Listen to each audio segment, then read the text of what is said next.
Hello, this is Dr. Grande. Today's question asks if I can analyze the toxic work environment allegations that were made against Ellen Degeneres. Just a reminder, I'm not diagnosing anybody in this video, only speculating about what could be happening in a situation like this. If you enjoy this video, please like it, subscribe to my channel, and consider supporting me on Patreon. I'll put the link to Patreon in the description for this video. So here I'll be looking at the background of Ellen Degeneres, and then I'll move to the situation with the allegations.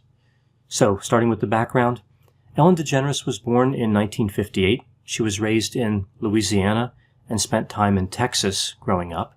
She graduated from high school in 1976 and went to college briefly, but dropped out to take a clerical job in a law firm. She had a number of other jobs before she became famous, including working as a waitress, a bartender, a hostess, a house painter, and working at JCPenney. Ellen started working as a stand-up comic in the late 1970s or early 1980s, first at a number of small clubs, then she started touring nationally. In 1994, she starred on a show called Ellen that ran until 1998. In 2001, she was on The Ellen Show, which lasted for 13 episodes. And then in 2003, she started hosting The Ellen Degeneres Show. At the time I'm making this video, that show is still on the air. In 1997, Ellen came out as gay on The Oprah Winfrey Show. In addition to the shows that I've mentioned, Ellen has appeared in a number of other productions. For example, she played the voice of Dory in both Finding Nemo and Finding Dory. She was in the 1999 movie Ed TV with Matthew McConaughey, and she's appeared on a number of television shows. Ellen has been extremely successful. She has won 20 People's Choice Awards, more than any other person, and her net worth is estimated to be about $330 million. She's been active in a number of charities, which led to her winning the Presidential Medal of Freedom in 2016. Ellen has often promoted this idea of being kind. It's more or less a part of her brand. In 2018, we see that information came out about a potential toxic environment on her current show, suggesting that perhaps she didn't follow her own advice, and this caused a bit of a controversy. There have been a number of allegations against Ellen. I'll just name a few here. A beauty vlogger that was on Ellen's show said that Ellen didn't say hi to her, and that vlogger agreed with the characterization that Ellen was cold and distant. She said that she was greeted by an angry intern instead of Ellen. This complaint really seems to be focused on the idea that Ellen appears one way in the show that is different than how she is in real life. The next allegation, we see that a bodyguard assigned to Ellen for the 86th Academy Awards, which Ellen hosted, said that Ellen treated him in a demeaning manner. Specifically, she did not say hi or thank you, and she was cold. A comedian said that Ellen is notoriously one of the meanest people alive. A TV writer said that Ellen has a sensitive nose, so if somebody is around her and she believes that person does not smell good, she will tell them to go home and take a shower. Ellen allegedly called Steve Jobs to complain about the size of the font on her iPhone, so she thought the font was too small to read. One allegation that was made suggested that a senior producer at Ellen's show made racist remarks. Producers also allegedly instructed employees on that show to avoid speaking to Ellen when they saw her, I guess essentially suggesting that Ellen was too important to talk to them. The show also allegedly fired an employee who had to take leave because they were treated in a mental health facility. Then there are concerns that are specifically related to coronavirus. Some have said that Ellen has shown insensitivity to prisoners by suggesting that self-isolation in her $20 million Beverly Hills mansion was like being in prison. Also, at the beginning of the pandemic, the production crew did not get helpful communication, and they were told to expect reduced compensation. Evidently, their compensation has been restored at this point. As a result of these allegations, Warner Media launched an internal investigation, so we'll have to wait to see if that churns up anything. These allegations are interesting.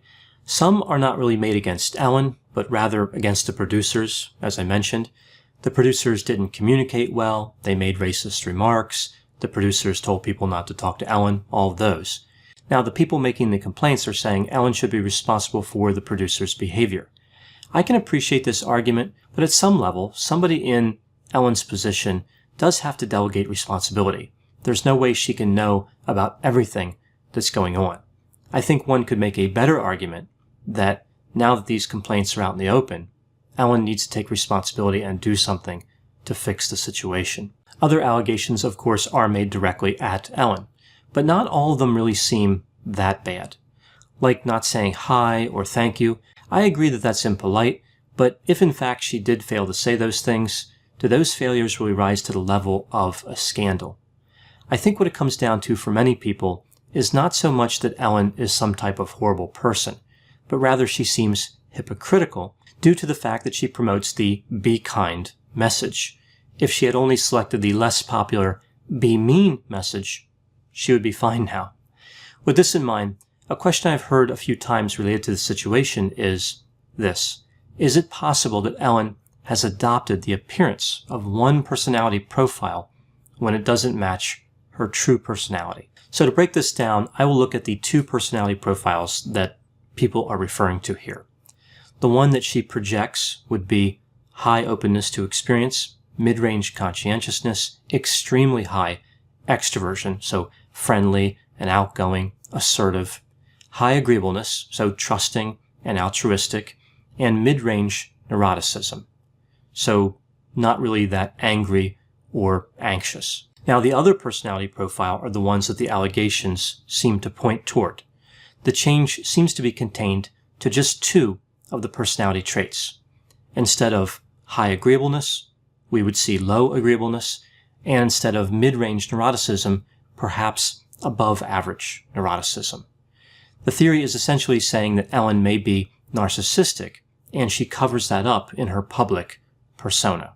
I don't know if this is true or not in the case of Ellen, but I think with many celebrities, I actually just run under the assumption that they're going to be different in their public persona than they are in person, in their private persona. I think that one could even make the argument that the very characteristics that allow somebody to be successful, as Ellen has been, are incompatible with being kind. Our society does not reward kind and sensitive people. The trend we see here with people's opinions of Ellen is really about expecting consistency.